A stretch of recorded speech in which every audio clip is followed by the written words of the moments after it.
আসসালামু আলাইকুম। সবার কি অবস্থা? কেমন আছেন আপুরা? আমার কথা কি শোনা যাচ্ছে?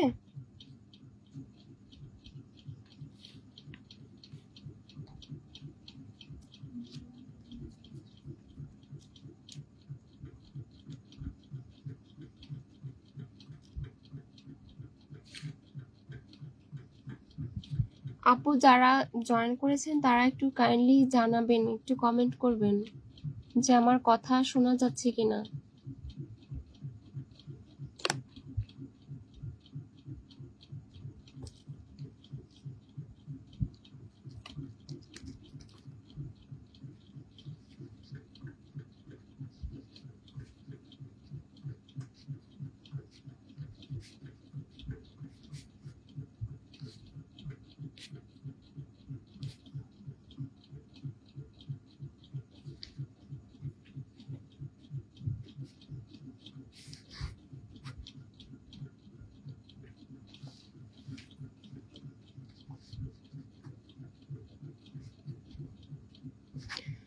আচ্ছা, আজকে আমরা পড়বো হচ্ছে প্রোটিনের টপিকটা।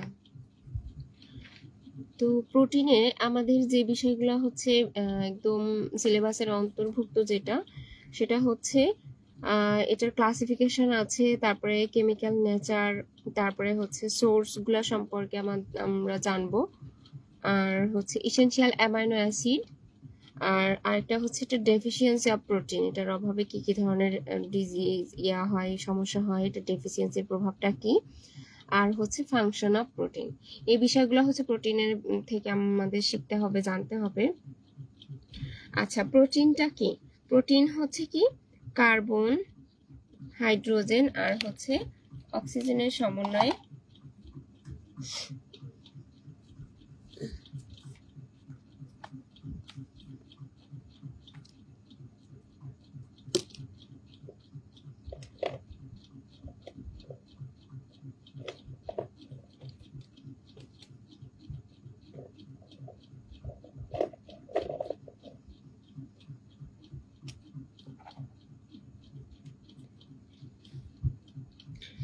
ওকে, কার্বন, হাইড্রোজেন, অক্সিজেন আর একটা হচ্ছে নাইট্রোজেনের সমন্বয়ে গঠিত একটা কি জটিল জৈব যৌগ, কমপ্লেক্স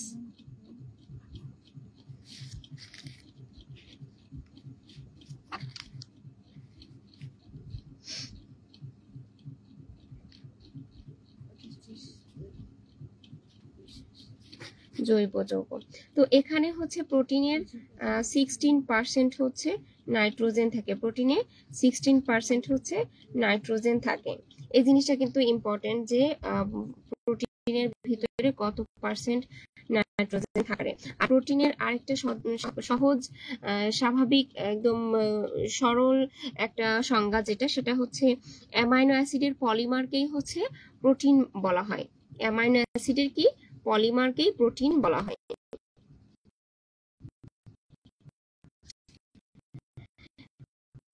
অ্যামাইনো অ্যাসিডের আমি সংজ্ঞাটা আর ওইভাবে ইয়ে করে দিলাম না, যে আমি মুখে বলে দিচ্ছি। কার্বন, অক্সিজেন এবং নাইট্রোজেনের সমন্বয়ে গঠিত, নাইট্রোজেনের পরিমাণ থাকে প্রায় 16%, এবং এটার আরেকটা সংজ্ঞা যদি আমরা বলতে চাই তাহলে সেটা হচ্ছে অ্যামাইনো অ্যাসিডের পলিমারকে প্রোটিন বলা হয়। এটা কতটুকু পার্সেন্ট থাকতে পারে আমরা দেখি। কার্বন থাকতে পারে হচ্ছে 53%, তারপরে হাইড্রোজেন থাকতে পারে 7%, অক্সিজেন 3%, আর নাইট্রোজেন হচ্ছে 16%, আর লাস্ট হচ্ছে সালফার থাকতে পারে 1%।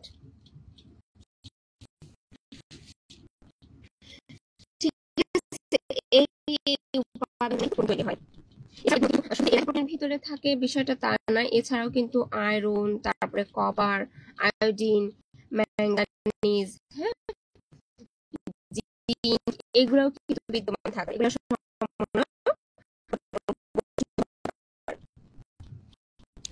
আর এর আগে কার্বোহাইড্রেট সাথে যখন দুইটা কার্বোহাইড্রেট যখন পাশাপাশি যুক্ত হয় তখন তাদের মাঝখানে যে বন্ধনটা সেটাকে বলা হয় গ্লাইকোসাইডিক বন্ড। একইভাবে প্রোটিনের ক্ষেত্রে যে বন্ডটা আসে সেটাকে কিন্তু বলা হয় কি পেপটাইড বন্ড। কি বন্ড বলা হয়? Peptide bond.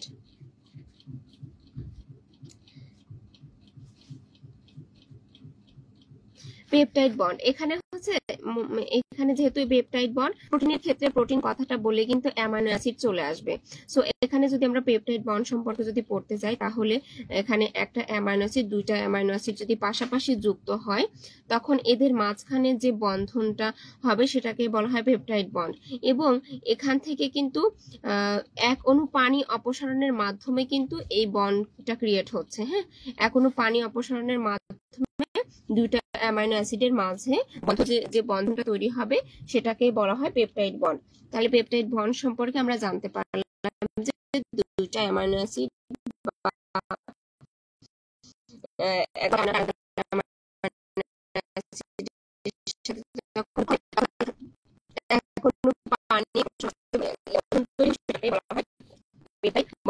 আমি একটু ভালো করে দেখাই। তো এখন এখানে একটা জিনিস দেখি আমরা।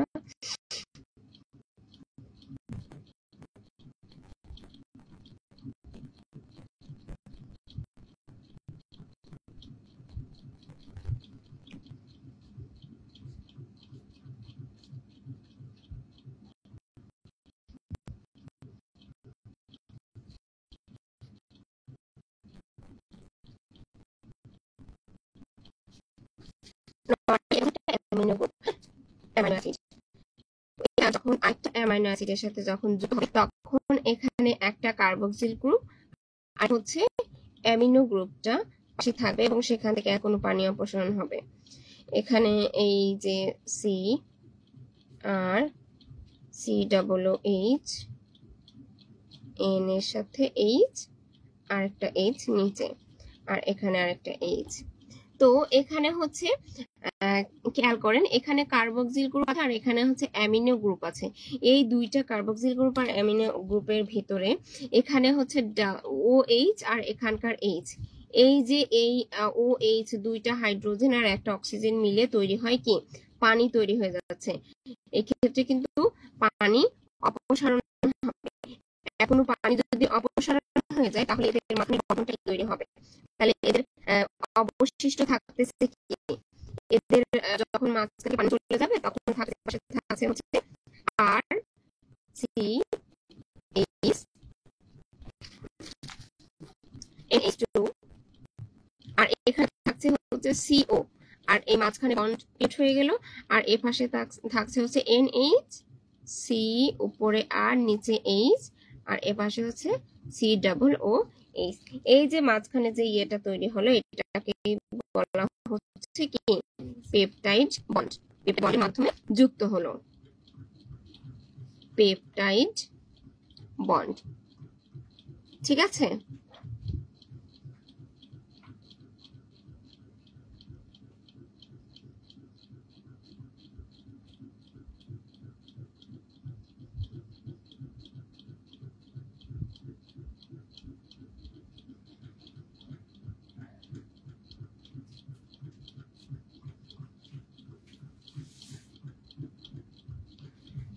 আচ্ছা, এক্ষেত্রে তাহলে আমরা যেটা বুঝলাম যে বিভিন্ন প্রকার মানে অ্যামাইনো অ্যাসিড হচ্ছে একদম প্রোটিনের কি একদম ইউনিট অংশ। হ্যাঁ, অ্যামাইনো অ্যাসিড হচ্ছে প্রোটিনের একদম ইউনিট অংশ। বিভিন্ন প্রকার বহু সংখ্যক অ্যামাইনো অ্যাসিড দ্বারাই কিন্তু প্রোটিন তৈরি হচ্ছে। তো একটা প্রোটিনে তাহলে কয়টা পেপটাইড বন্ধন থাকতে পারে? একটা প্রোটিনে কিন্তু অনেকগুলো পেপটাইড বন্ড থাকতে পারে। তো এই জন্য হচ্ছে প্রোটিনকে কি বলা হয়? প্রোটিনকে কিন্তু পলিপেপটাইড বলা হয়। প্রোটিনকে কি বলা হয়? প্রোটিনকে পলিপেপটাইড বলা হয়। প্রোটিনকে পলিপেপটাইড বলা হয়। পলিপেপটাইড বলা হয়। তো মানবদেহের আমাদের যে স্টমাকে প্রোটিন যে যখন হজম হয় তখন কিন্তু এই বন্ধনীগুলা কিন্তু একদম ভেঙে ভেঙে ক্ষুদ্র ক্ষুদ্র অ্যামাইনো অ্যাসিডের কিন্তু তৈরি হয়। তারপর এই যে ক্ষুদ্র যে প্রোটিনগুলা থাকে ভেঙে যে ইয়ে তৈরি হয় অ্যামাইনো অ্যাসিডগুলোতে হয়, তো এদেরকে কিন্তু প্রোটিওজ বা পেপটোন বলা হয়। এবং সবশেষে একদম লাস্ট স্টেজে যেটা সেটাই কিন্তু অ্যামাইনো অ্যাসিড আকারেই কিন্তু মুক্ত হয়। অর্থাৎ প্রোটিন পার্ট আমরা তো খাবার খাই যখন মাছ, তারপরে মাংস, এই ডিম, এই রকম জাতীয় শক্ত খাবারটা খাই। তো এই খাবারটা খাবারের পরে কিন্তু এটা ব্রেকডাউন হয়। ব্রেকডাউন হওয়ার পরে প্রোটিন থেকে তারপরে এটা প্রোটিওজ, পেপটোন এভাবে ভেঙে লাস্ট পর্যায়ে গিয়ে কিন্তু অ্যামাইনো অ্যাসিড হয়। একদম ডাইজেশনের লাস্ট স্টেপে কিন্তু অ্যামাইনো অ্যাসিড হয়। প্রোটিন ভেঙে ভেঙে কি তৈরি হয়? অ্যামাইনো অ্যাসিড তৈরি হয়।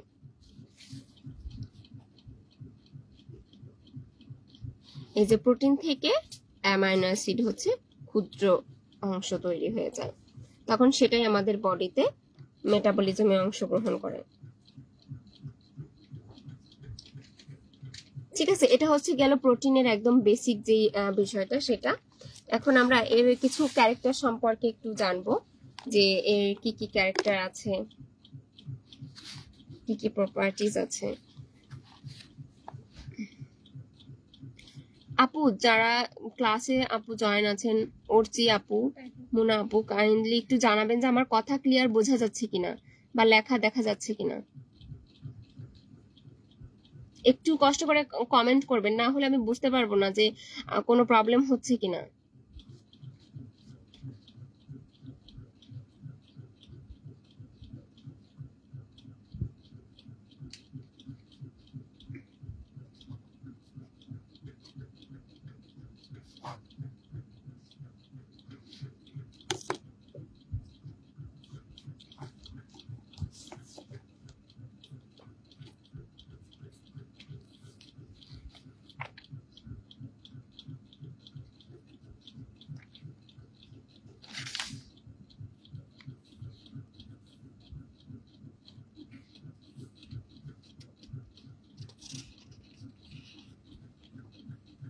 ওকে, ঠিক আছে, থ্যাংক ইউ মুনা আপু।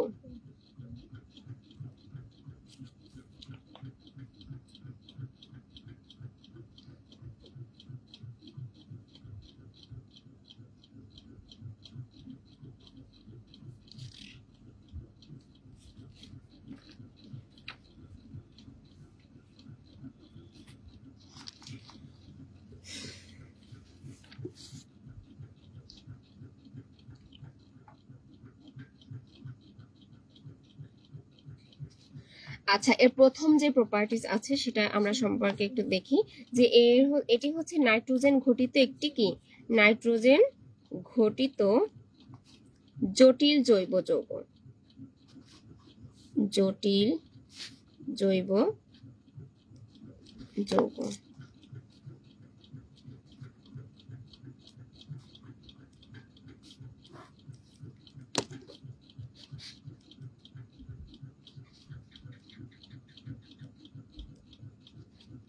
উচ্চ আণবিক ভর বিশিষ্ট, উচ্চ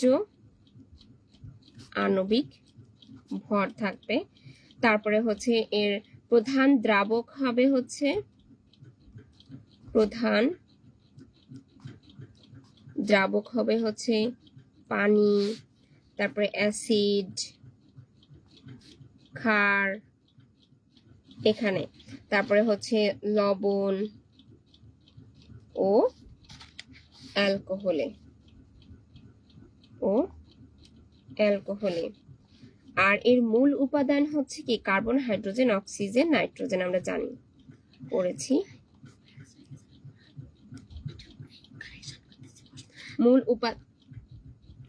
মূল উপাদান হলো কার্বন, হাইড্রোজেন, অক্সিজেন, নাইট্রোজেন।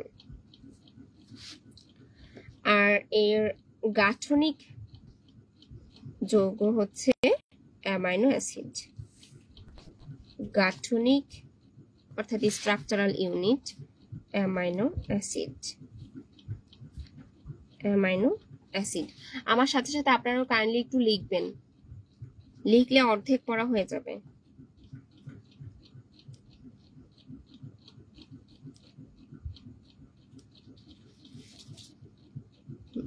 নির্দিষ্ট গলনাঙ্ক নেই, নির্দিষ্ট গলনাঙ্ক নেই।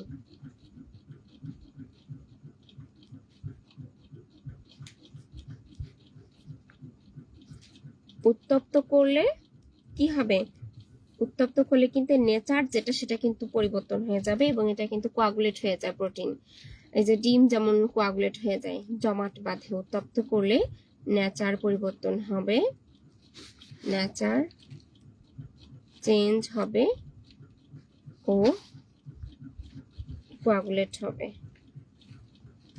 অর্থাৎ জমাট বেঁধে যাবে, কোয়াগুলেট হবে।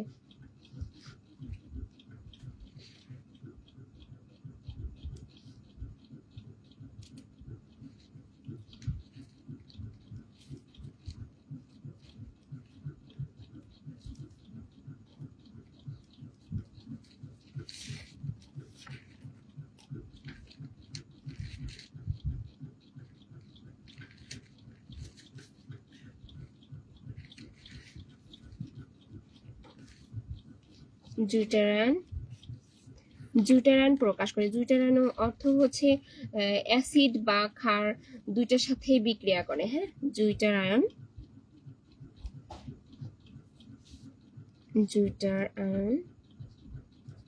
দেখা যায়। আচ্ছা, শর্টেই থাকো। ওকে, এই হচ্ছে মোটামুটি বৈশিষ্ট্য। আরো কিছু বৈশিষ্ট্য আছে, ওগুলা তো বেশি লাগবে না। এছাড়াও দেখা যায় যে এটা সে ন্যাচারালি দেখা যায় প্রোটিনের দ্রবণটা হচ্ছে ঘোলাটে, একটু কলয়েড প্রকৃতির হয়ে থাকে। এটা লিখতে পারি যে নর্মালি হচ্ছে এটার দ্রবণটা হচ্ছে ঘোলাটে, দ্রবণ দেখতে ঘোলাটে এবং কলয়েড প্রকৃতির হয়, কলয়েড প্রকৃতির হয় থাকে।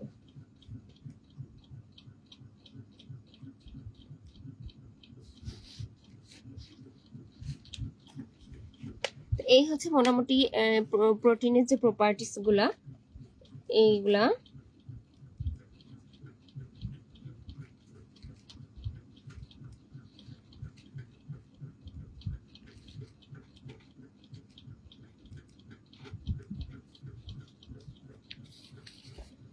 ওকে, এখন আসি প্রোটিনের যে ক্লাসিফিকেশনটা আমরা সেটা দেখব। Classification of protein.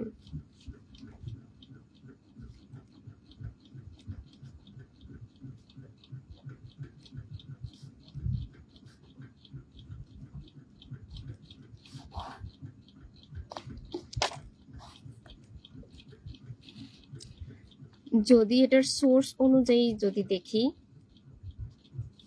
ঠিক আছে, তাহলে হচ্ছে প্রোটিনকে দুই ভাগে ভাগ করা হয়। কয় ভাগে? দুই ভাগে। একটা হচ্ছে কি plant source,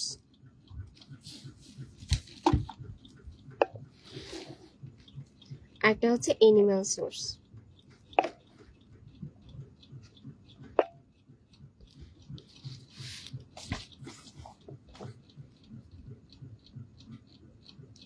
animal source plant সেলের ভিতরে আছে কি কি, ডাল, তারপরে বিচি, এই টাইপের এগুলা।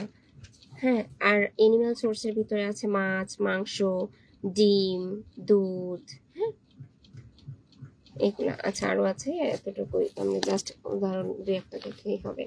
তো এটা হচ্ছে সোর্স অনুযায়ী, অ্যাকর্ডিং টু সোর্স অনুযায়ী প্রোটিনের ক্লাসিফিকেশন। এরপরে হচ্ছে এর গুণ অনুসারে বা কাজের প্রয়োজনীয়তা অনুসারে দেখি।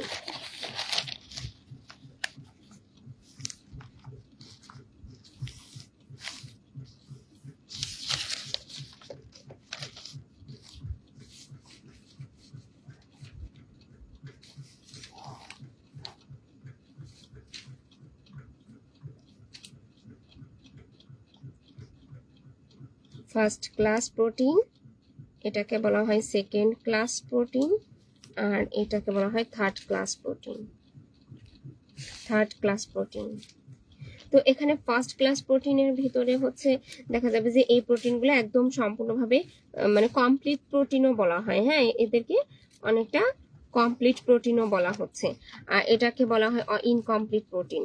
আর এটা হচ্ছে আংশিকভাবে, হ্যাঁ, সেমি কমপ্লিট প্রোটিন, এরকম সেমি কমপ্লিট। আর এটা হচ্ছে ইনকমপ্লিট। তো এটার উদাহরণ যদি দেখি, তাহলে যে মাছ, মাংস, ডিম, দুধ, এগুলা হচ্ছে ফার্স্ট ক্লাস প্রোটিনের মধ্যে পড়বে, আর সেকেন্ড ক্লাস প্রোটিনের মধ্যে পড়বে হচ্ছে ডাল, বিচি এগুলা। হ্যাঁ, আর থার্ড ক্লাসের ভিতরে পড়বে যেমন জেলাটিন, এগুলো হচ্ছে থার্ড ক্লাস প্রোটিনের মধ্যে পড়বে।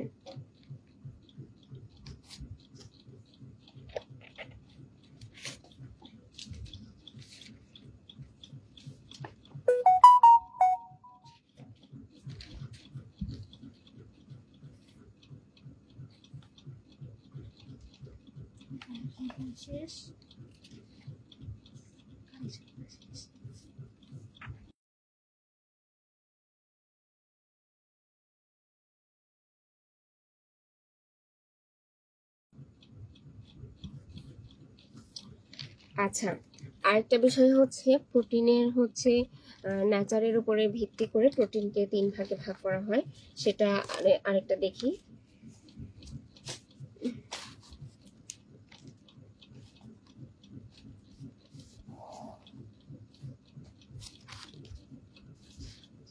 এটা হচ্ছে সিম্পল প্রোটিন,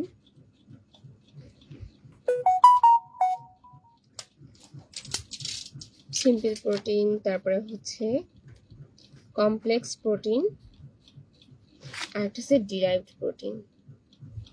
ঠিক আছে, সিম্পল, কমপ্লেক্স এবং ডিরাইভড প্রোটিন। এখানে সিম্পল প্রোটিনের ভিতরে হচ্ছে যেমন এটার উদাহরণ হতে পারে অ্যালবুমিন, তারপরে হচ্ছে গ্লোবিউলিন, এরপরে গ্লুটেলিন, এগুলো হচ্ছে সিম্পল প্রোটিন। ঠিক আছে, আর কমপ্লেক্স প্রোটিনের মধ্যে হতে পারে হচ্ছে যেমন লিপোপ্রোটিন, গ্লাইকোপ্রোটিন, আচ্ছা লিপোপ্রোটিন, তারপরে হচ্ছে নিউক্লিয় প্রোটিন,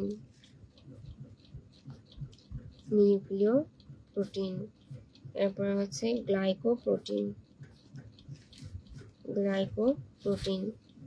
তারপরে ফসফোপ্রোটিন।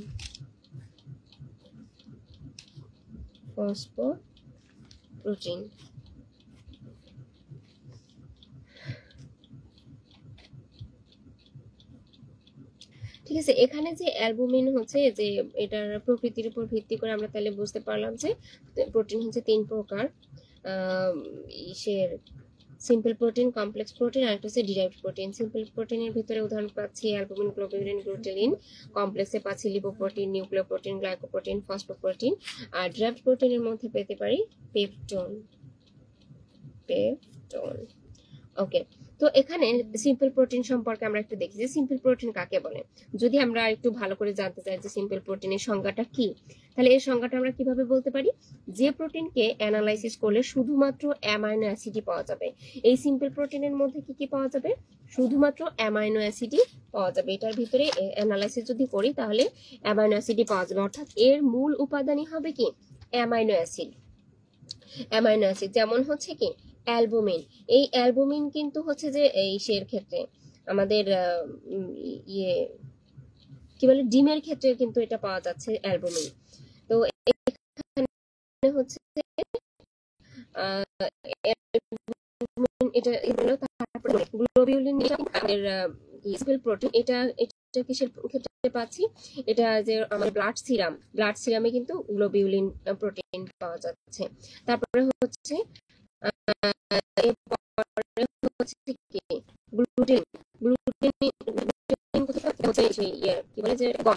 আমরা গ্লুটেলিন পাচ্ছি। এগুলো সব সিম্পল প্রোটিন। এরপরে আসি কমপ্লেক্স প্রোটিন তাহলে কাকে বলবো, কমপ্লেক্স প্রোটিন কাকে বলেন? স্বাভাবিকভাবে এটাতে যখন আমরা বলছি যে হাইড্রোলাইসিস করলে শুধুমাত্র অ্যামাইনো অ্যাসিড পাওয়া যাবে, আর কমপ্লেক্সের মধ্যে কিন্তু শুধু অ্যামাইনো অ্যাসিড পাওয়া যাবে না, অ্যামাইনো অ্যাসিড তো পাবোই, এটার সাথে কিন্তু আরো অন্যান্য উপাদানও পাবো, সেটা অপ্রোটিন অংশ পাওয়া যাবে। কি পাওয়া যাবে? অপ্রোটিন জাতীয় অংশ পাওয়া যাবে এটার মধ্যে। ঠিক আছে, এই অপ্রোটিন অংশ, এই যে অপ্রোটিন জাতীয় অংশের নাম অনুসারেই কিন্তু এই কমপ্লেক্স প্রোটিনগুলোর নামকরণ করা হচ্ছে। যেমন আমি যদি বলি যে এখানে হচ্ছে নিউক্লিয় যে প্রোটিনটা আছে, নিউক্লিয় প্রোটিন, এখানে এই নিউক্লিয় প্রোটিনে কিন্তু অপ্রোটিন অংশ হিসেবে হচ্ছে নিউক্লিক অ্যাসিড থাকছে, এজন্য এটাকে বলা হয় নিউক্লিয় প্রোটিন। এটা যে নিউক্লিয়াসে আমাদের ইসের ক্ষেত্রে ক্রোমাটিনের প্রধান উপাদান নিউক্লিয় প্রোটিন। তারপরে হচ্ছে আরেকটা আছে কি এক্ষেত্রে গ্লাইকোপ্রোটিন। গ্লাইকোপ্রোটিনের ক্ষেত্রে অপ্রোটিন অংশ হিসেবে হচ্ছে শর্করা আছে, কার্বোহাইড্রেট এবং কার্বোহাইড্রেট দুইটা মিলিয়ে গ্লাইকোপ্রোটিন হচ্ছে। তারপরে হচ্ছে ফসফোপ্রোটিন, ফসফোপ্রোটিনের মধ্যে ফসফেট মূলক আছে, ফসফেট মূলকটা অপ্রোটিন অংশ। তারপরে লিপোপ্রোটিন আছে, লিপোপ্রোটিনটাও এখানে লিপিড মূলক অংশ আছে। তো এখানে অপ্রোটিন অংশ জাতীয় যুক্ত থাকবে অ্যামাইনো অ্যাসিডের সাথে, এই জন্য এটাকে বলা হচ্ছে কমপ্লেক্স প্রোটিন। ঠিক আছে, আর উদ্ভূত ডিরাইভড বা উদ্ভূত যেটাই বলি সেটা হচ্ছে এটাকে অ্যানালাইসিস করলে বিভিন্ন পর্যায়ে এটার বিভিন্ন ধরনের প্রোটিনকে আর কি ডিরাইভড প্রোটিন বলা হয়। এটা মানে স্বাভাবিক প্রোটিনেরই এক একটা মানে অংশ, এক একটা অংশ ডিরাইভড প্রোটিন।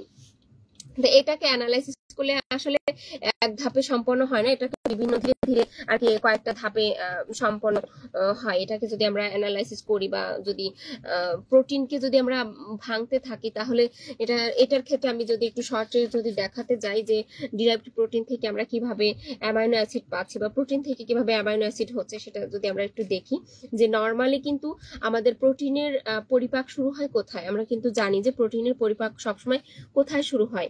পাকস্থলিতে, তাই না? আমাদের এটা কিন্তু ইম্পর্টেন্ট। প্রোটিনের পরিপাক কোথায় শুরু হয়? পাকস্থলিতে প্রোটিনের পরিপাক শুরু হয়। প্রোটিনের পরিপাক, লেখার ভিতরে ঢুকে গেল, পরিপাক শুরু হয়। তো এই পাকস্থলিতে প্রোটিন প্রথমে ভেঙে কি তৈরি হয়? প্রোটিন থেকে প্রোটিনকে যদি আমি হাইড্রোলাইসিস করি, তখন এটার থেকে আসবে কি? প্রোটিওজ হবে। প্রোটিওজকেও যদি আবার হাইড্রোলাইসিস করি তাহলে আসবে কি? পেপটোন।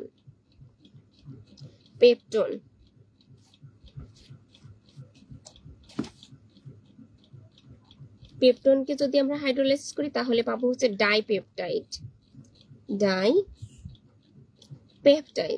ডাইপেপটাইডকে যদি আবার অ্যানালাইসিস করি তাহলে পাবো হচ্ছে অ্যামাইনো অ্যাসিড। তো এই হচ্ছে যে আমাদের অ্যামাইনো অ্যাসিড, ফাইনাল প্রোডাক্ট হচ্ছে অ্যামাইনো অ্যাসিড, যেটা আমাদের বডিতে মেটাবলিজমে সরাসরি অংশগ্রহণ করতেছে। প্রোটিনের থেকে ভেঙে আমরা পাচ্ছি অ্যামাইনো অ্যাসিড। ঠিক আছে, এই চক্রটা কিন্তু আমাদের মনে রাখতে হবে। হ্যাঁ, এটা গুরুত্বপূর্ণ, এটা ইম্পর্টেন্ট। ওকে,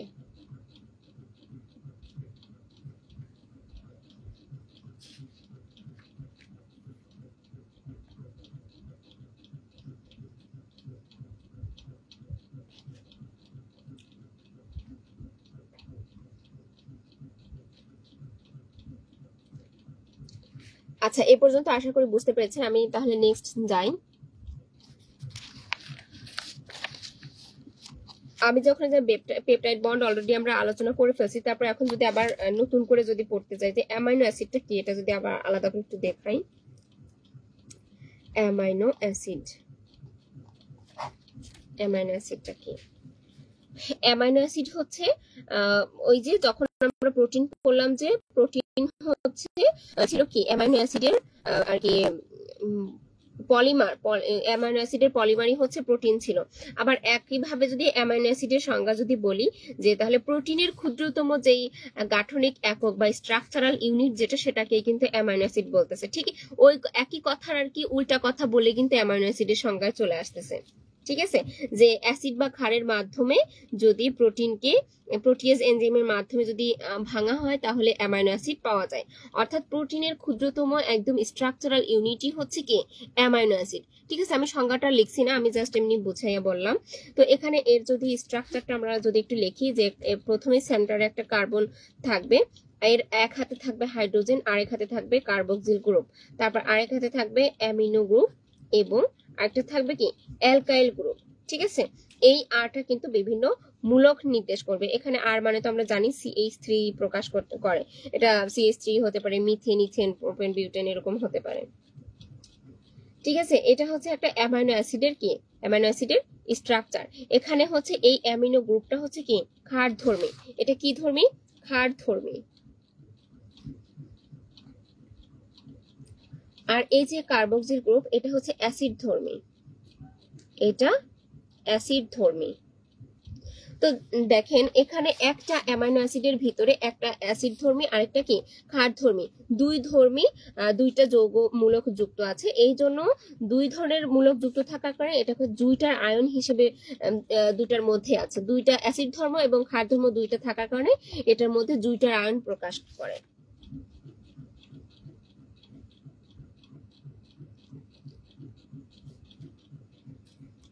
দুই টাইপের যখন অ্যাসিড ধর্ম এবং ক্ষার ধর্ম দুইটাই যখন প্রকাশ পাবে তখন সেই যৌগটাকে বলা হবে কি জুইটার আয়ন। তার মানে অ্যামাইনো অ্যাসিড কি one kind of জুইটার ion, জুইটার ion. এটা যে বৈশিষ্ট্যের মধ্যে আমরা তখন আর কি পড়েছিলাম, আবার এখানে আরেকটু দেখিয়ে দিলাম।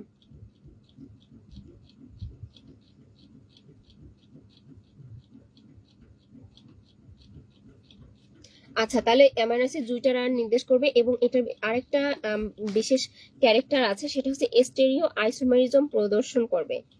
স্টেরিও আইসোমেরিজম প্রদর্শন করবে। সেক্ষেত্রে ব্যাপারটা হচ্ছে কি,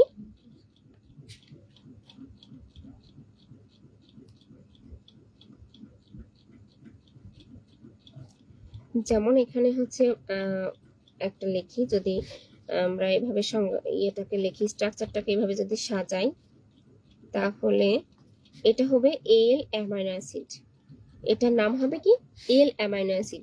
ঠিক একইভাবে যখন এটাকে আমরা একটু ঘুরিয়ে দিব বা হচ্ছে দর্পণ প্রতিবিম্ব টাইপের যখন হবে তখন কিন্তু এটা জাস্ট উল্টে যাবে, তখন হয়ে যাবে কি ডি অ্যামাইনো অ্যাসিড। এই এনএইচটা এখানে বাম পাশে আছে আর এই পাশে চলে আসবে ডানে। বাম পাশে থাকলে হচ্ছে এল অ্যামাইনো অ্যাসিড, আর যখন ডান পাশে থাকবে তখন হয়ে যাবে কি ডি অ্যামাইনো অ্যাসিড। এইটুকু পার্থক্য এইভাবে মনে রাখলেই হবে, এটার নাম হবে কি ডি অ্যামাইনো অ্যাসিড।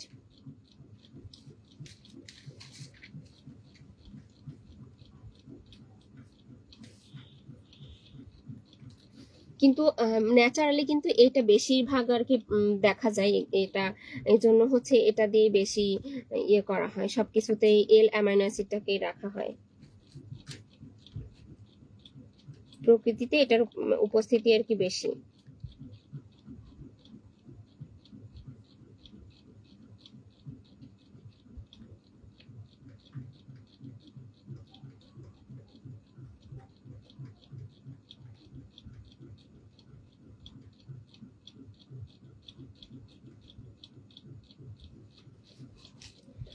আচ্ছা, এরপরে আরেকটা বিষয়, সেটা হচ্ছে টোটাল এ পর্যন্ত প্রকৃতিতে হচ্ছে টোটাল 20 প্রকারের অ্যামাইনো অ্যাসিড দেখা যায়। কয় প্রকার অ্যামাইনো অ্যাসিড আছে? 20 প্রকারের অ্যামাইনো অ্যাসিড দেখা যায়।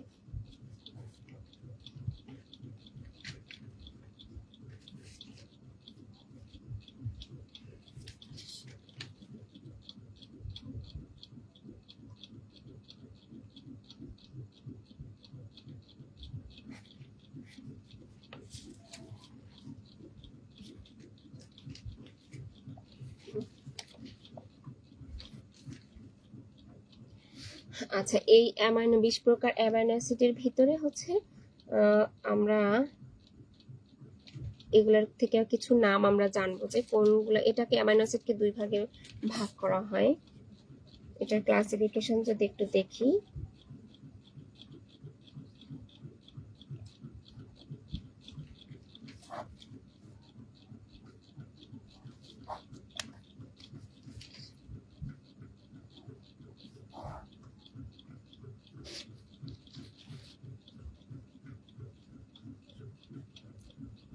ইসেনশিয়াল অ্যামাইনো অ্যাসিড আর একটা হচ্ছে non essential amino acid. Essential amino অ্যাসিডটা কি, ওই যে যেটা হচ্ছে খাবারের মাধ্যমে আর কি গ্রহণ করতে হয় এবং বডিতে উৎপন্ন হতে পারে না, সেটাকে হচ্ছে ইসেনশিয়াল অ্যামাইনো অ্যাসিড বলে। আর যেটা হচ্ছে আমাদের বডিতেই অটোমেটিক্যালি উৎপন্ন হতে পারে, এটা খাবারের মাধ্যমে আমরা আমাদের গ্রহণ করার প্রয়োজন হয় না, এটাকে নন ইসেনশিয়াল অ্যামাইনো অ্যাসিড বলে। তো ইসেনশিয়াল অ্যামাইনো অ্যাসিড কোনগুলো সেগুলো আমাদের মনে রাখতে হবে, বাকি যেগুলো থাকবে সেগুলো নন ইসেনশিয়ালের মধ্যে আমরা ধরে নিব। তো এখানে ইসেনশিয়ালের নামগুলো একটু আমরা লিখি যে কি কি আছে ইসেনশিয়াল অ্যামাইনো অ্যাসিডের মধ্যে। ভ্যালিন, ভ্যালিন, তারপরে লিউসিন, আইসো লিউসিন, লাইসিন, তারপরে হচ্ছে থ্রিওনিন, মেথিওনিন, ট্রিপ্টোফ্যান, ট্রিপ্টোফ্যান, তারপরে হচ্ছে ফিনাইল অ্যালানিন, ফিনাইল অ্যালানিন, এরপরে আরো আছে এটা এটা কিন্তু ইসেনশিয়াল অ্যামাইনো অ্যাসিডের মধ্যে পড়তেছে, আর্জিনিন, হিস্টিডিন, আর্জিনিন, হিস্টিডিন। ঠিক আছে, এগুলা হচ্ছে সব ইসেনশিয়াল অ্যামাইনো অ্যাসিড।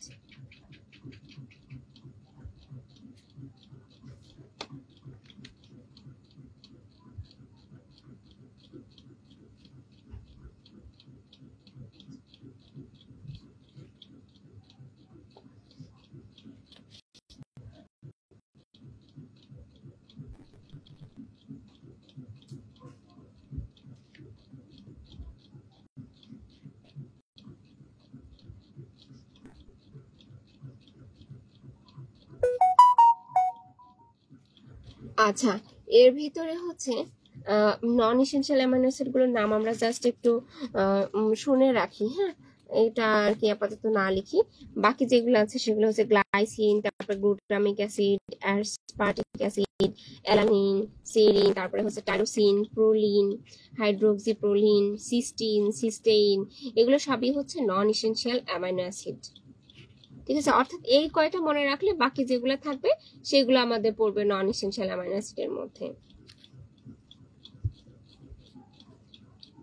আচ্ছা, যদি তাহলে প্রশ্ন করা হয় যে মানবদেহের পুষ্টির জন্য কয়টি অ্যামাইনো অ্যাসিডের প্রয়োজন, তাহলে কি হবে? এটা দেখি বলেন তো, বলতে পারেন কিনা? মানবদেহের পুষ্টির জন্য কয়টি অ্যামাইনো অ্যাসিডের প্রয়োজন?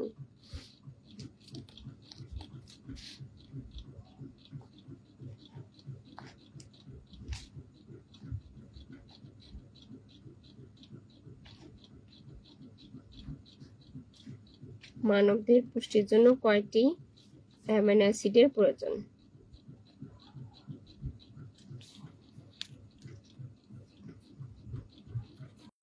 নো, মানবদেহের পুষ্টির জন্য 10টা না, 20টি, 20 প্রকার অ্যামাইনো অ্যাসিড। এটা তো এসেনশিয়াল অ্যামাইনো অ্যাসিড 10টা, আর বাকিগুলোও তো দরকার।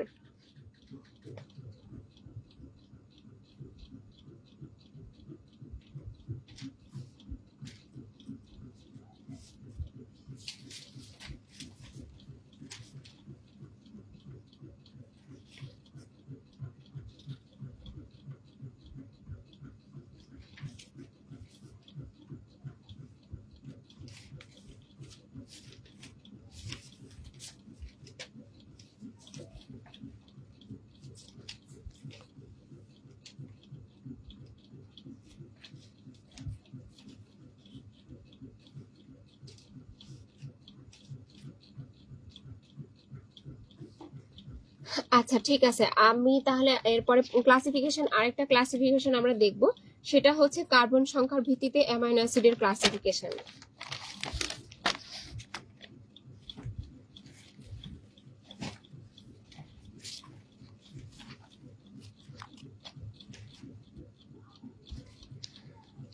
একটা হচ্ছে অ্যালিফেটিক, অ্যালিফেটিক অ্যামাইনো অ্যাসিড, তারপরে হচ্ছে অ্যারোমেটিক অ্যামাইনো অ্যাসিড, আরেকটা হচ্ছে heterocyclic amino acid, heterocyclic amino acid. এই হচ্ছে কার্বনের শৃঙ্খল বা চেইন যেটাই বলি, এটার উপরে বেস করে হচ্ছে অ্যামাইনো অ্যাসিডকে প্রকারভেদ করা হয়েছে 3 ধরনের। তো অ্যালিফ্যাটিক অ্যামাইনো অ্যাসিড যেটা, এটার ভিতরে আবার 4 ধরনের আছে। সেটা হচ্ছে মোনো অ্যামিনো মোনোকার্বক্সিলিক অ্যাসিড, তারপরে মোনো অ্যামিনো ডাইকার্বক্সিলিক অ্যাসিড, তারপরে ডাই অ্যামিনো মোনোকার্বক্সিলিক অ্যাসিড, সালফার যুক্ত অ্যামাইনো অ্যাসিড। এই বিষয়গুলো হচ্ছে অ্যালিফ্যাটিক অ্যামাইনো অ্যাসিডের মধ্যে পড়তেছে। তাহলে কি কি একটু যদি আবার লিখি, এটাকে যদি আবার সাব ক্লাসিফিকেশন করি, তাহলে মোনো অ্যামিনো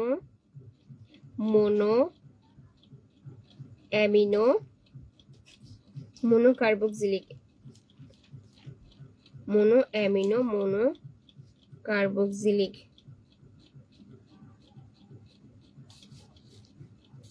আর এটা হচ্ছে, তারপরটা হবে মোনো অ্যামিনো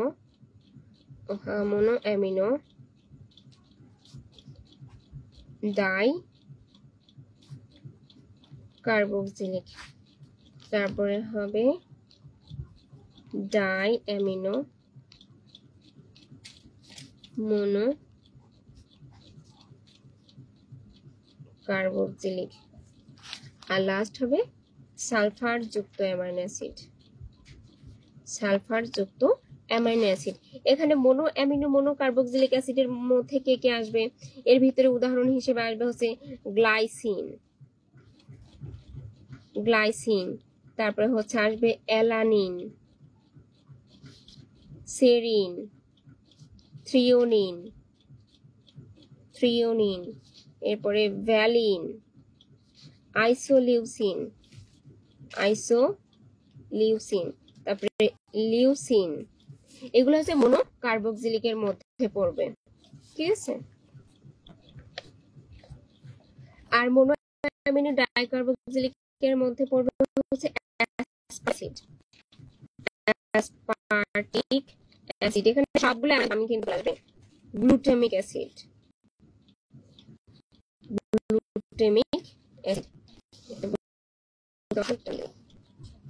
ঠিক আছে। অ্যামিনো মোনোকার্বক্সিলিকের মধ্যে হচ্ছে যাবে লাইসিন আর হচ্ছে আর্জিনিন, আর সালফার যুক্ত অ্যামাইনো অ্যাসিডের মধ্যে যাবে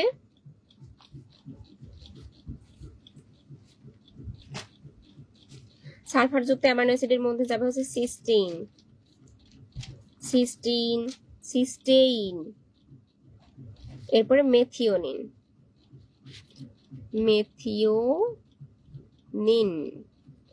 এই তো, ঠিক আছে। এই হচ্ছে গেল আমরা প্রথম যেইটা পড়লাম সেটার ক্লাসিফিকেশন, অর্থাৎ অ্যালিফ্যাটিক অ্যামাইনো অ্যাসিডেরই ক্লাসিফিকেশন কিন্তু আমরা এই পর্যন্ত পড়েছি, ঠিক আছে।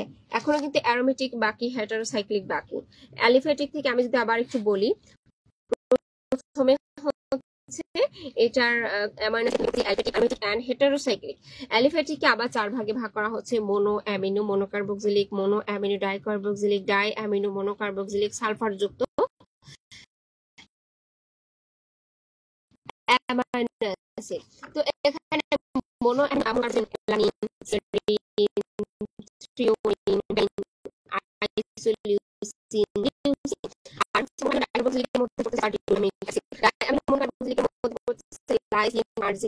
এবং সালফারযুক্ত অ্যামাইনো অ্যাসিডের মধ্যে সিস্টেইন এন্ড মেথিওনিন। এগুলো হচ্ছে অ্যালিফ্যাটিক অ্যামাইনো অ্যাসিডের মধ্যে পড়তেছে। এখন আমরা যেটা পড়বো সেটা হচ্ছে অ্যারোমেটিক অ্যামাইনো অ্যাসিডের মধ্যে। এখানে তার জায়গাটা আমি নিচে লিখে দিচ্ছি। অ্যারোমেটিক অ্যামাইনো অ্যাসিডের মধ্যে কে কে পড়বে? Aromatic amino acid.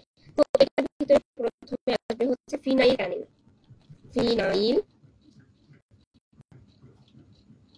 অ্যালানিন, তারপরে আসবে হচ্ছে টাইরোসিন, ঠিক আছে। এরপরে যেটা সেটা হচ্ছে হেটারোসাইক্লিকের মধ্যে তাহলে কি আসবে? হেটারোসাইক্লিকের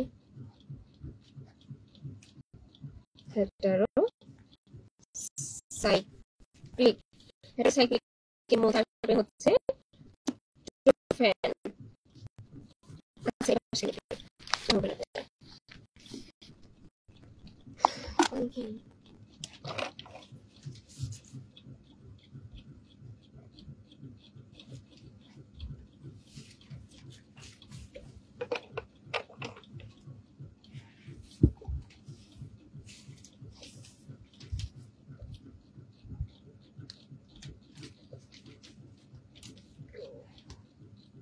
হেটারো সাইক্লিক অ্যামাইনো অ্যাসিড।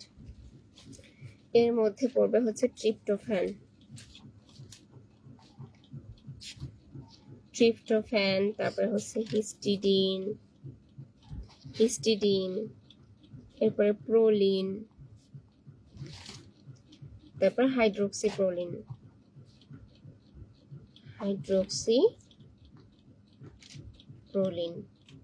ঠিক আছে।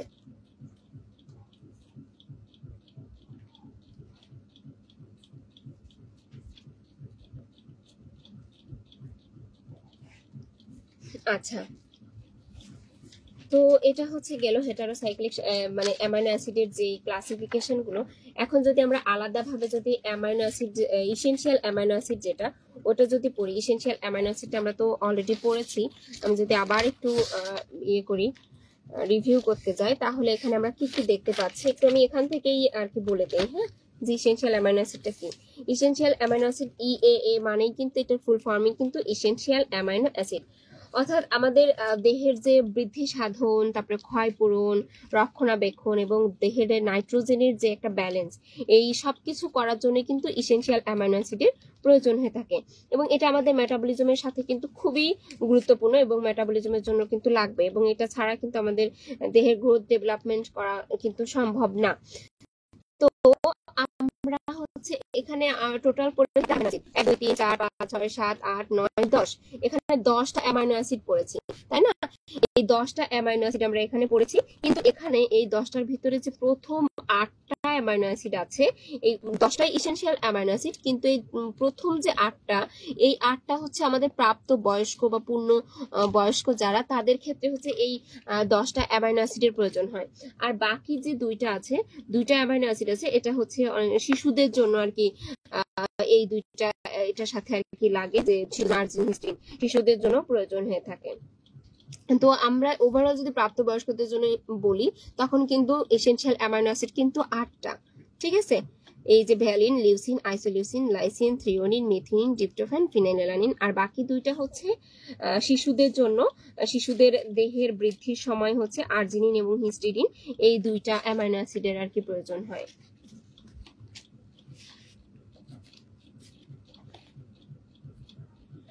ঠিক আছে, এখন আমরা পড়বো প্রোটিনের যে ফাংশন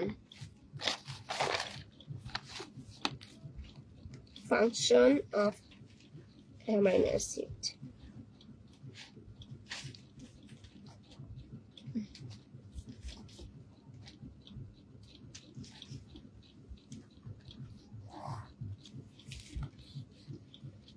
প্রথমে যেটা প্রোটিন সিনথেসিস, স্বাভাবিক অ্যামাইনো অ্যাসিড থেকেই তোমরা প্রোটিন পাচ্ছি। প্রোটিন সিনথেসিস হচ্ছে অ্যামাইনো অ্যাসিডের প্রধান কাজই হলো প্রোটিন সিনথেসিস করা। হ্যাঁ, প্রোটিন সিনথেসিস করা, এটা একদম প্রধান কাজ, প্রধান ফাংশন। তারপরে হচ্ছে হরমোন প্রোডাকশন। প্রোটিন জাতীয় হরমোন তৈরি করে, যেমন মেলানিন। হ্যাঁ, তারপরে থাইরয়েড হরমোন প্রোডাকশন। এরপরে হচ্ছে এটা কার্বোহাইড্রেট ইসের ক্ষেত্রে, কার্বোহাইড্রেট সংশ্লেষে সাহায্য করা, যেমন অ্যামাইনো অ্যাসিডের যদি মেটাবলিজমে যে বিপাকের থেকে এটা লিভার বা কিডনিতে গ্লুকোনিওজেনেসিসের মাধ্যমে কার্বোহাইড্রেট সংশ্লেষ, এক কথায় বলি যে কার্বোহাইড্রেট সিনথেসিস করা।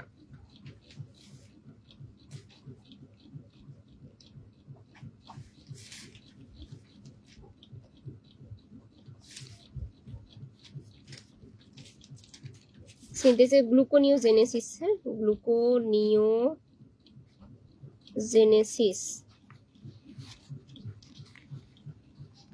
আরেকটা হচ্ছে নেফ্রন ফাংশন, রেচন কার্য যেটা আর কি, নেফ্রন ফাংশনের ক্ষেত্রে, নেফ্রন ফাংশন, ঠিক আছে। বডি থেকে ডিটক্সিফাই করা বা খারাপ যে ইয়েগুলো আছে সেগুলো অ্যামাইনো অ্যাসিড ওগুলো বডি থেকে বের করে দেয় আর কি।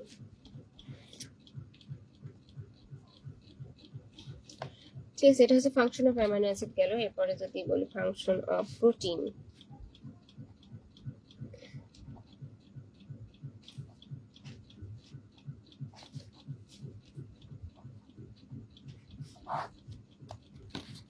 তাহলে এটা হচ্ছে দেহের গঠন এবং বৃদ্ধি, দেহের গঠন ও বৃদ্ধি করবে, তারপরে দেহের ক্ষয় পূরণ করবে, দেহের ক্ষয় পূরণ ও রক্ষণাবেক্ষণ,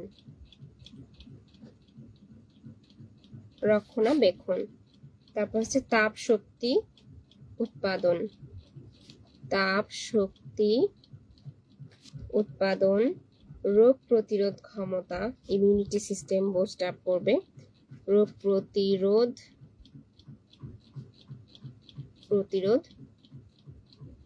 ক্ষমতা, দেন হচ্ছে এনজাইম প্রোডাকশন, এনজাইমের ক্ষেত্রে, তারপরে এনজাইমের অনুঘটক হিসেবে আর কি। এরপরে নাম্বার 6 পানির ওয়াটার ব্যালেন্স, পানির সমতা, ওয়াটার ব্যালেন্স, অর্থাৎ আমাদের বডিতে পিএইচ ব্যালেন্স রাখবে। তারপরে হচ্ছে স্টোরেজ করে রাখবে, স্টোরেজ অফ প্রোটিন, সঞ্চয় প্রোটিন, বাংলা ইংরেজি মিক্স হয়ে গেল, স্টোরেজ প্রোটিন। তারপরে হচ্ছে ইসের ক্ষেত্রে আমাদের সংকোচন প্রসারণ, এটা ওই যে আমাদের যে আছে না, আমরা যে পড়লাম না অ্যামাইনো অ্যাসিডের যে ফাংশনগুলো, ওটাও কিন্তু প্রোটিনের মধ্যে চলে আসবে, যে হরমোন প্রোডাকশনের ক্ষেত্রেও কিন্তু চলে আসবে। হ্যাঁ, তো হচ্ছে সংকোচন প্রসারণ, এই যে অ্যাক্টিন মায়োসিন, আমাদের যে মাংসপেশি সংকোচন প্রসারণ করি, হ্যাঁ, এটার ক্ষেত্রে সংকোচন প্রসারণ। তারপরে হচ্ছে এই যে বুকের দুধ, ব্রেস্ট মিল্ক তৈরি, breast milk production, breast milk production, তারপরে গ্রোথ হরমোন। ঠিক আছে, ওইগুলোই হচ্ছে শারীরিক বৃদ্ধির ক্ষেত্রে চলে আসতেছে, সব ঘুরে ফিরে একই কথা আর কি চলে আসে। হ্যাঁ, গ্রোথ হরমোন অর্থাৎ গ্রোথ ডেভেলপমেন্ট, ইমিউনিটি সিস্টেম, হ্যাঁ, ক্ষয় পূরণ, এগুলো সবকিছুর ক্ষেত্রে প্রোটিন চলে আসে। তারপর আরেকটা আছে ব্লাড ক্লটিং,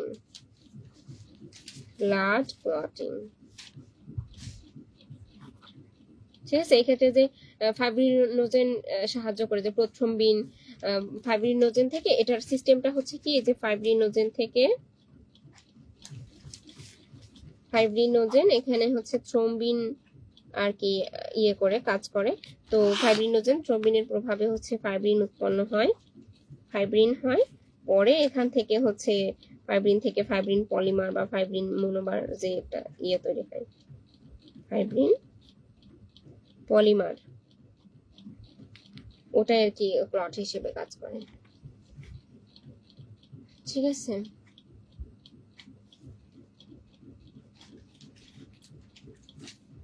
এছাড়া আরো আছে ব্লাড গ্রুপিং আছে, তারপরে ব্লাড গ্রুপিং, তারপরে হচ্ছে প্রোটিনের এটা ক্যারিয়ার হিসেবে কাজ করে অনেক ব্লাড গ্রুপিং এর ক্ষেত্রে। ওকে, তো এইগুলাই হচ্ছে প্রোটিনের মূল ফাংশন এগুলাই। এখন যেটা পড়বো সেটা হচ্ছে ডেফিসিয়েন্সি অফ প্রোটিন। ঠিক আছে,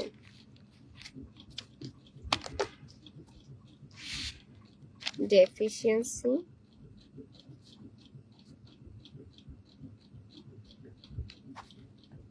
অফ প্রোটিন।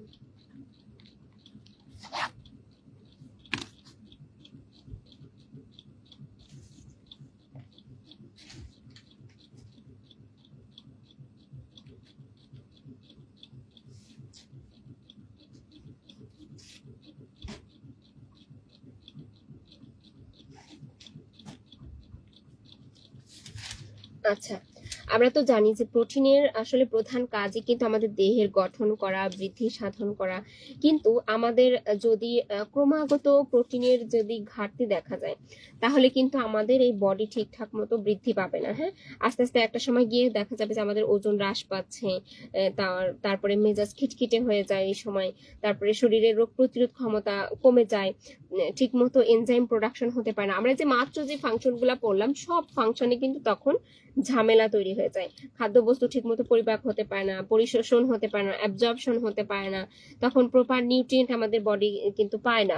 তো ওই সময় দেখা যায় যে শিশুরা বিভিন্ন ধরনের পেটের অসুখে ভুগতে থাকে, তারপরে ডায়রিয়া হতে থাকে, ঠিক আছে। আবার কিডনিতে প্রবলেম হতে পারে, অ্যালবুমিনের পরিমাণ ওই সময় গিয়ে হ্রাস পেয়ে যায়, তো এডিমা দেখা দেয়। তো এরকম বিভিন্ন ধরনের আর কি সমস্যা ওই সময় আর কি তৈরি হয়, যখন প্রোটিন দীর্ঘদিন যাবত প্রোটিনের অভাব দেখা দেয়। তো 1 থেকে 5 বছরের শিশুদের ভিতরে যদি প্রোটিন বা ক্যালোরির যদি ঘাটতি দেখা দেয়, তখন কিন্তু প্রোটিনের এটা কিন্তু আরো চরম মাত্রায় প্রকাশ পায়। তখন এটাকে একটা দশা বলা হয়, সেটাকে PEN দ্বারা প্রকাশ করা হচ্ছে। PEN, এটাকে বলা হয় protein energy malnutrition, sorry PEM, protein energy malnutrition, PEM, ঠিক আছে, প্রোটিন এনার্জি ম্যালনিউট্রিশন। তো এই ক্ষেত্রে কিসের কিসের ঘাটতি দেখা যায়? প্রোটিন এবং ক্যালোরি, প্রোটিন এবং ক্যালোরি দুইটারই ঘাটতির কারণে এই অপুষ্টিজনিত দেখা দেয়, এবং এটা বেশিরভাগ ক্ষেত্রে দেখা দেয় 1 থেকে 5 বছরের বাচ্চাদের ক্ষেত্রে বেশিরভাগ দেখা দেয়, ঠিক আছে। আরেকটা আছে কোয়াশিওরকর, কোয়াশিওরকর, কোয়াশিওরকর। তো এই কোয়াশিওরকর হচ্ছে মানে গা ফোলা রোগ বলা হয়। হ্যাঁ, এটাকে কি বলে? গা ফোলা রোগ বলা হয়। এটা হচ্ছে শুধু প্রোটিনের অভাবে যদি দেখা দেয়, তখন এটা 1 থেকে 5 বছরের বাচ্চাদের ক্ষেত্রে দেখা দেয়, ঠিক আছে।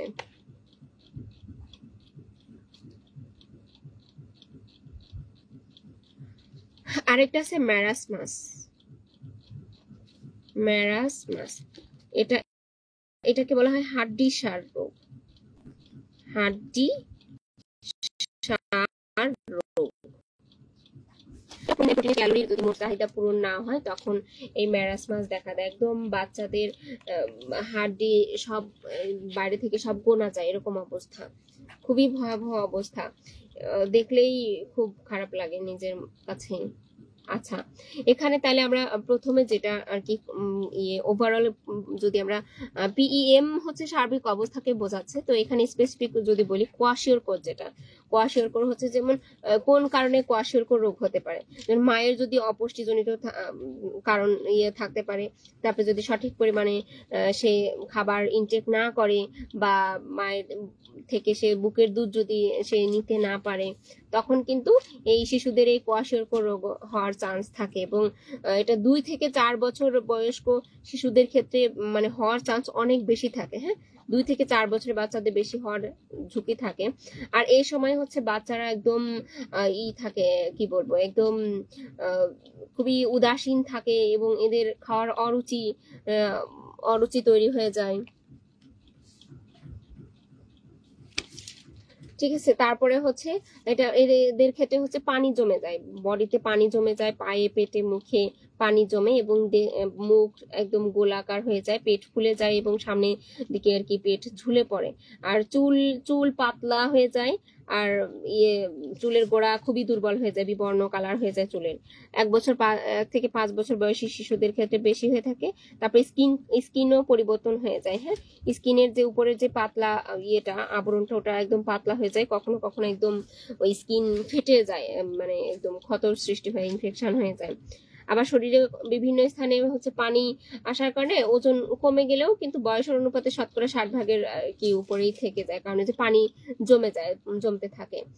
আচ্ছা, এটার ক্ষেত্রে আমাদের কি কি রেমেডি আছে, সেটার ক্ষেত্রে অবশ্যই আমাদের রেমেডি যেটা সেটা ভালো করে এটা ফলো করতে হবে, যে শিশুকে কি করতে হবে, যে মানে যে অরুচি আছে বা তার যে হজমের সমস্যা হচ্ছে এরকম শিশুদের জন্য বারবার অল্প অল্প করে খাবার দিতে হবে, আস্তে আস্তে খাবারের পরিমাণ কিন্তু বাড়াতে হবে। হ্যাঁ, আমরা সবাই কিন্তু এই বিষয়গুলো জানি, যেহেতু আমরা ম্যাক্সিমাম সবাই তো নিউট্রিশন ব্যাকগ্রাউন্ড থেকে এসেছি। আমি জাস্ট এই কথাগুলো একটু বলছি, একটু জাস্ট একটু মনে রাখার ইয়ে, জাস্ট একটু রিমাইন্ডার হিসেবে একটু বলছি, সবই তো জানি, একটু জাস্ট একটু রিভিশন হয়ে যাচ্ছে সবার। তো এই ক্ষেত্রে হচ্ছে 2 বছর পর্যন্ত হচ্ছে মায়ের বুকের দুধ খাওয়াতে হবে, মিনিমাম 2 বছর পর্যন্ত আর কি। তো এখানে খাবারে বাড়তি লবণ আর কি দেওয়া যাবে না, যেহেতু যে এডিমার প্রবলেম আছে, সো বাড়তি লবণ না দেয়াই বেটার। তারপরে হচ্ছে এখানে যেহেতু বাচ্চার রোগ প্রতিরোধ ক্ষমতা একদম কমে যায়, সেক্ষেত্রে ফলমূল তারপরে শাকসবজি খাওয়াতে হবে, এবং অবশ্যই তো ডাক্তারের পরামর্শ তো নিতেই হবে। তো এটা হচ্ছে গেল রেমেডি। আর যদি প্রিভেন্টিভ কোনো কিছু করতে চাই, তাহলে সেক্ষেত্রে তো অবশ্যই বাচ্চার মায়েদের ক্ষেত্রে হচ্ছে নিউট্রিশন এডুকেশন তো খুবই গুরুত্বপূর্ণ। প্রেগনেন্সি কালীন সময় তার কি কি ধরনের সচেতনতা তৈরি করতে হবে, মনে রাখতে হবে, বা ওগুলা অবলম্বন করতে হবে, সেটা জানাতে হবে, সেটা নিজে তার ওটা ফলো করতে হবে। এবং সে বুকের দুধ সে নিয়মিত খাওয়াতে হবে, এবং যেই শাল দুধ দেওয়ার যেটা, সেটা কিন্তু দিতে হবে ওই সময়। তারপরে হচ্ছে সে 1.5 মাস বয়স পর্যন্ত তার শিশুর সবগুলো টিকা দেওয়া হয়েছে কিনা সে বিষয়ে খেয়াল রাখতে হবে। আর হচ্ছে বাচ্চার ওজন ঠিকঠাক ভাবে বাড়ছে কিনা, নিয়মিত ওজনটা আর কি ফলো আপ করতে হবে। হ্যাঁ, তো এটা হচ্ছে গেল আমাদের কোয়াশিওরকোরের বিষয়। আর এখন আসবো হচ্ছে ম্যারাসমাস। ম্যারাসমাস তো এটাকে বলা হয় হাড্ডিসার রোগ। এটাও কিন্তু বাচ্চাদের ক্ষেত্রে বেশিরভাগ হয়ে থাকে। এটা হচ্ছে প্রোটিন জনিত ক্যালোরির সাথে মোট ক্যালোরি চাহিদা যদি পূরণ না হয়, সেক্ষেত্রে এটা দেখা দেয়। তো এটার কারণ হচ্ছে কি, মানে মায়ের দুধ যদি কমে যায়, শিশুর চাহিদা তো পূরণ হয় না, তখন ম্যারাসমাস দেখা দিতে পারে। মায়ের দুধ ছাড়ার পর বাড়তি যেই পরিপূরক খাবার যখন দেওয়া হয়, ওইটা যদি না দেওয়া হয়, তখনও কিন্তু ম্যারাসমাস হতে পারে। মানে অর্থাৎ সে পরিপূর্ণ তার ক্যালোরি যতটুকু দরকার সেটুকু পাচ্ছে না, প্লাস তার প্রোটিনের চাহিদাটাও পূরণ হচ্ছে না। দুইটার ক্ষেত্রে এখানে হচ্ছে।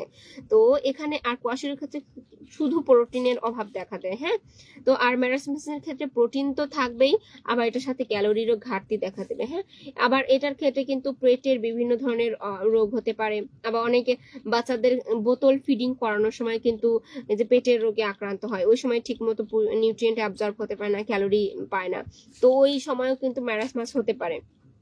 তো ওটা আমাদের খেয়াল রাখতে হবে, স্যানিটেশন ব্যবস্থা দিকেও আমাদের নজর দিতে হবে। হ্যাঁ, আর এই সময় বাচ্চাদের কিন্তু শরীর শুকায় যায় কিন্তু পেট বাইরের দিকে বড় দেখায়, এই অবস্থাকে বলা হয় একদম পট বেলি বলা হয়। ঠিক আছে, তো এখান থেকে যে রেমিডিটা আছে সেটা আমাদের ইয়ে করতে হবে, যে প্রতি কেজি বডি ওয়েটের জন্য 3 থেকে 5 গ্রাম প্রোটিন খাদ্য দিতে হবে। আর এক্ষেত্রে হচ্ছে ভাত, রুটি, চিড়া এগুলোর সাথে চিনি, তারপরে গুড়, মধু, মাখন, তেল জাতীয় খাবারও দিতে হবে। আবার হচ্ছে বিভিন্ন ধরনের, যেহেতু প্রোটিনের কি বলে ইমিউনিটি সিস্টেম কমে যায়, সেক্ষেত্রে রঙিন শাকসবজি এগুলো, ফলমূল এগুলো খাবারের মাধ্যমে সাথে রাখতে হবে।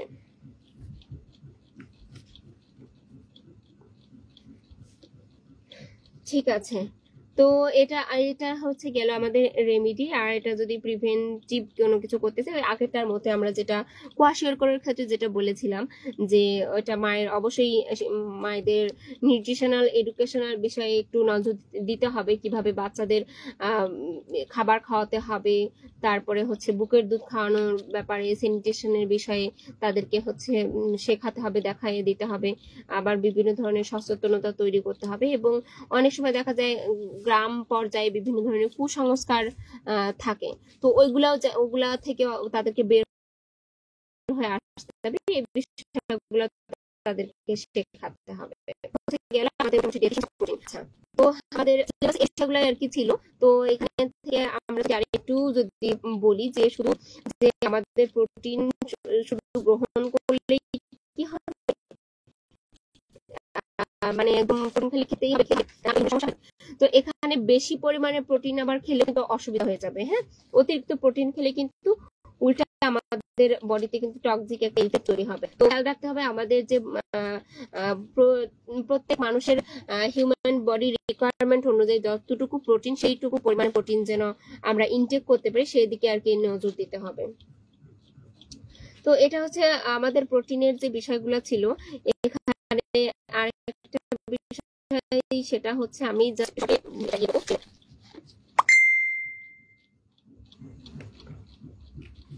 Nitrogen balance.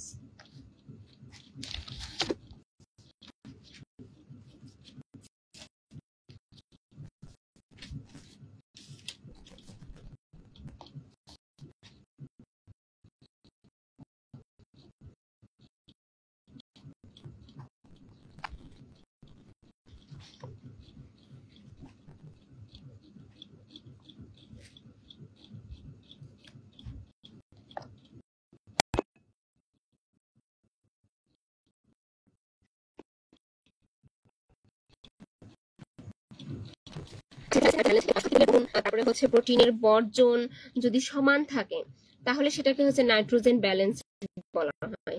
ঠিক আছে, একজন এটা নাইট্রোজেন ব্যালেন্স হবে দুই রকম, একটা হচ্ছে পজিটিভ ব্যালেন্স আর একটা হচ্ছে নেগেটিভ ব্যালেন্স। পজিটিভ আর একটা হচ্ছে নেগেটিভ ব্যালেন্স। যদি পজিটিভ হচ্ছে যদি মানে বেশি হয়ে যায় তখন পজিটিভ হয়ে যাবে, আর যদি কম হয়ে যায় তখন নেগেটিভ হয়ে যাবে। কিডনিরও কিন্তু নাইট্রোজেন ব্যালেন্স সে দুই রকমই হতে পারে, পজিটিভও হতে পারে নেগেটিভও হতে পারে। আচ্ছা, এই হচ্ছে মোটামুটি আমাদের প্রোটিনের যে বিষয়গুলো ছিল এই পর্যন্তই। আজকে আমরা এই পর্যন্তই পড়বো।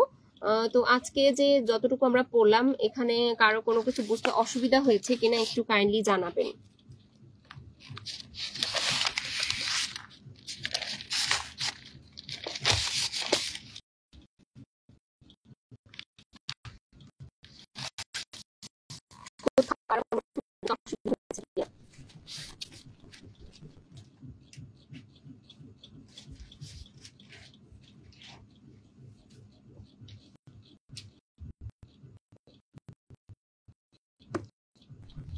আচ্ছা, যদি আজকে এখানে রাখবো।